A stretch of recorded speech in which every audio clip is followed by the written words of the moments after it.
ناجم مستوديمه مبندريه مامستا جدعان علي اندام دستيار ابشكاريا بارتيا ديمقراطيه كردستان سوريا كريا مامستا بخيراتي يعني كونغريانا كسيت ديرو بشرنگي بتشويكي بريبر بيدا ريغري ليكر تي دسبيكي دتخازم شروفات السيرفي بيش بشوني كوشي بوچيا ما دبيجم تشتكي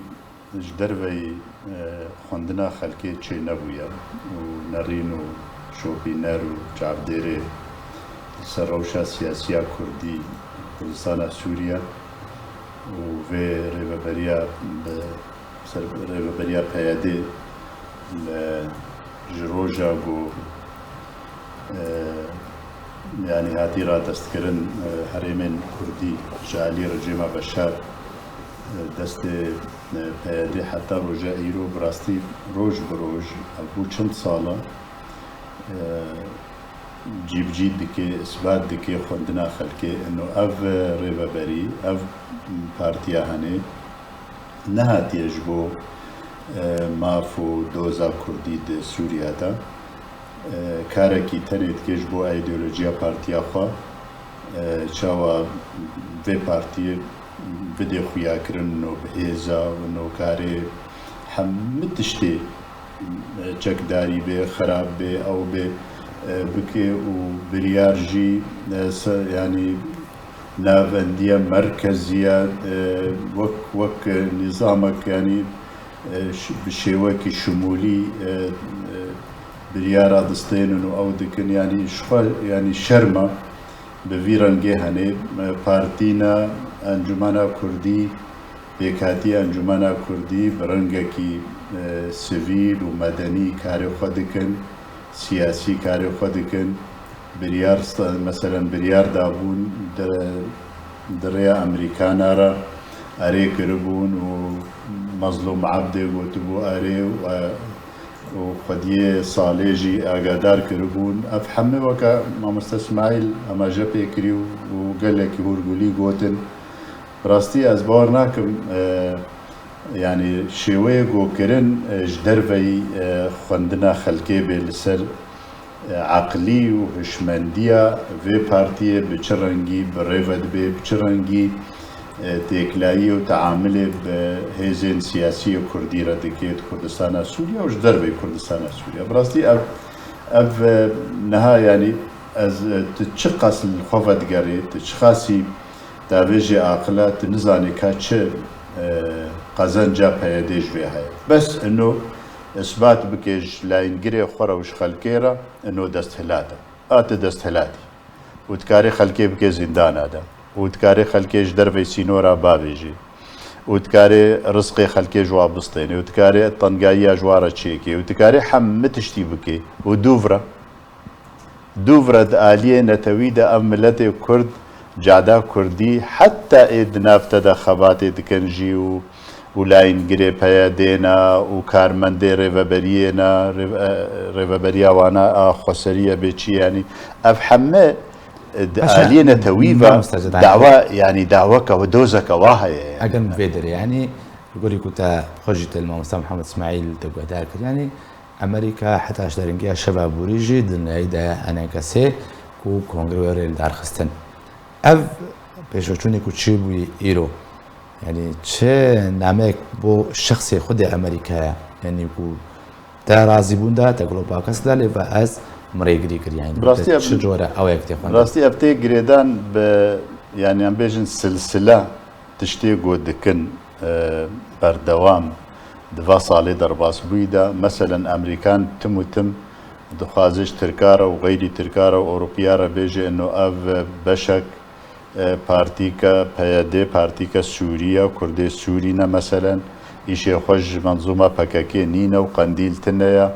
إيرو وقت داخوانية كأمريكانا دركفيد في بواريدا في مسألة دا روجا دي تركيا خو بيشاندانا كي چه دكن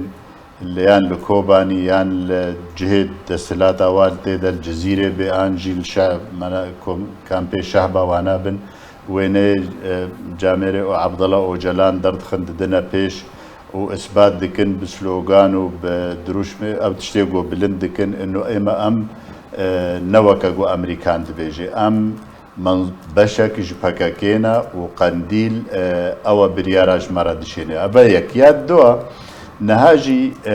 يعني بردوامية جوينارة يعني انه نا امريكان ونا مظلوم عبده ونا كسك جهه برياري اللي في كردستان سوريا تنايا وكا او ناف ليت كن شخورا هر نافكي اختلاق دكن انجي بيدا دكن شمال شرق سوريا وشمال الفرات وشرق الفرات ونظام شو اخري هزار نافي ليت دكن افناتي خوازن اثبات بكن انه بريار ند دستي كسيده قنديل بريار دستيني زائد انه جهه برياري دهندروي بيادي دا وفير منظومه هنيدا تنزاني لكودريا زيدي جهه كيتي دا هيا اما ام كسيج دروي فيري وبريه نزانن جهه برياري لكودريا غيري انه امزانن قنديل عايديا وا غريدانا وا قنديل فيا قنديل كنجي بريارا درس دستنه چما وقت مظلوم عبد مثلا جوارا گوتی اره وج امریکانا را گوتی اره وج سالا زانا را گوتن قمناکه برا كونغرس شو ما هنجي جوارنا قوت لنا نابي يعني الا دفي بدنا خياكرن انه هن الشر هفدكن ناكوكي وكيشد نافوا خوب خدم عرفت بيجي مراكز القرار مراكز القرار هندروي سوريا دا ونضايا مثلا اما متخم تصورها ما نا اساي شوي ريلي بقرن وي او جواني شورش قرن بيشنا او ناوي ورن وقت بيجي اخر لحظه دما تالي دا وقتين بيجن حمكس قركه ضرباس بو بجهه كونجر هنجي ورن تشقلنا بكن وإيريشنا بكن وفتاشنا بافيجن ونظام شو بكن يجا دركات يرو بيجا اسايش بخولو كر معناوي افيري وبريه في بيادي بارتيا بيادي ام بيجن بريار جوار هاتيا قطعي نابي بكن انا هتا تشصالي من عواكر وخلاص بوچو چون دو اوفيسا قدر ونشتن اب اوفيس بريكفتنا كي او ستاندنا مهلت ستاندنا من مهلت رسمي بس انه دريكفتنا ناف ودا چي بويا بالسرپرشتيا امريكانا انه اوفيس يخوف وكنو ازادن چتي دا چالاكيا دكنو او دكن يعني باشا اف چالاكي كا انجمانيا دا اوفيسا كا انجماني دا اوفيسا كا بارتي كا انجماني دا چما تي وري لي بغريو تي ديسا ايريشي واكي 10 دقائق مهلتي بديوانا والزو دركبن والا مثلا ويوا زندان بكن باشا ما مستجد عن نها كونغر فيداوي بي اواي بداوي هات ما محمد اسماعيل بهرقولي سر واسطه وشاوا آلية بردان بونا كونغر يعني انجام نوي بچرنگي بي يعني دوردا اف بلانا بي انا كاسا عمد كاري جرا باش كربو في بلانت شاد نرخين براستي نجارية يعني وقتي كونغر بسلامتي نمشي وحمل لفن ونشن روجك جيرا مثلا ترخان كربون انه روجك كده تمام ببي نهشتن ببي مجبورا يعني ابنها ري شويه جوبيدكن شويه نجارينا مجبورا ريل بيشاوانينش غيري فيرنجي بيبا بكن هفاليوا دوی گاف بگاف الپای هفدو باویجن اعتبار بکن کونگر وکریا لدارا حتانی هالبجارتنی وای تالی يعني شيء داوي بجي ببن خلاص ببن دس نشان ببن هنگی شوی نو ریفابریا نو انجمانا کردی هیئات و دستوی نو و دست نشان ببن ورنا ناس کرنش خلقه ببراستی يعني وك ريكا نجاريه يعني جري ريج ولو پیشیاوا نما ریلو هاتا گرتن وقرنا مالي خو بيجن وكا اجانا عرب بيجن كسرنا الطبل وبطلنا الزمر نزارم شاو ولو انه فا ابوجي ناهل ام كاري خو بكن وامجي وقرهنا مالي بطلنا دستي خد برخوره برنادن وساعتها واخوش جو خطاب بي وجيم ودال وحمل جمعنا هبل وازديسد بيجم دست خوشي الوادكم افتشتكي درست وراستا وكيبا ند شونا وانادا نچار بونا ريل وهاتيه قرتن دفي رينا دي ببينن كاري خوب ريفا ببن حسب بكن انه سلطة بشار حافظ اسد وبشار اسد هين بالدكتاتورية عجيب بريفا دبي ودبنسها رجيمك بويرنجي ويبكن انا بيدي رجيمك جيا حافظ اسد وبشار اسد آلي امني وطنقاية وخرابية قد كده تفقرا سياسية كردي بالوا بهتر طنق دكي مجبور رينا بيدا بكن بكاري خوب ريفا ببن از بيجم يعني بنجاري في كاري دي كان برياري هنستان دي باشا ما مستجدعان خازم فيدر يعني بكرتي بس باندورا كونغري يعني كساني شخطر سيل سر بيدي شد كهتب في اوايها ڕژدا لەسەر بەردەوامیە ئەنە کەسێ لەسەر هەلوەستا خوا بەردەوامیە بێت سەر دۆزا کوردی بەردەوامیە سەر بەرنامجێکی خۆی نەتەوی ینی بەردەوامیە وانە یاێ ئەنە کەسێ ئەنجومانە کوردی لەسەر دۆزا کوردی بمێنن ڕشت حەمە ظروفادا و تحمق و ناغادا بەردەوامن خودیە بەرنامجێ خۆنا مەترسیە جەم پەیەدێشێت کێ پەیەدێت خوازێت ت بەرنامج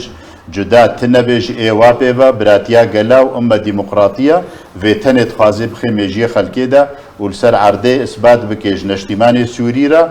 و هەرێمی و ناودەولەتیرەژی ژێتەنێت vê ev پرۆژە تەنێت مەشێ ئەنە کەسێ بەرەڤژی وێتێ خویاکردن ئەنۆ دۆزەکە کوردی نەتەویت سووریادا هەیە ئەم ڕشدن لەسەر vێنا ملەتێ کورد خودی دۆزە نەخودی دروشمە ئەمە دیموقراتی و براتیا گەلانە. سپاس ژوێ مامۆستا جەدعان عەلی ئەندامی دەستەی ڕاوێژکاریە پارتیا دموکراتە کوردستان سووریا گوتم ڕۆبیەکە لە سپاس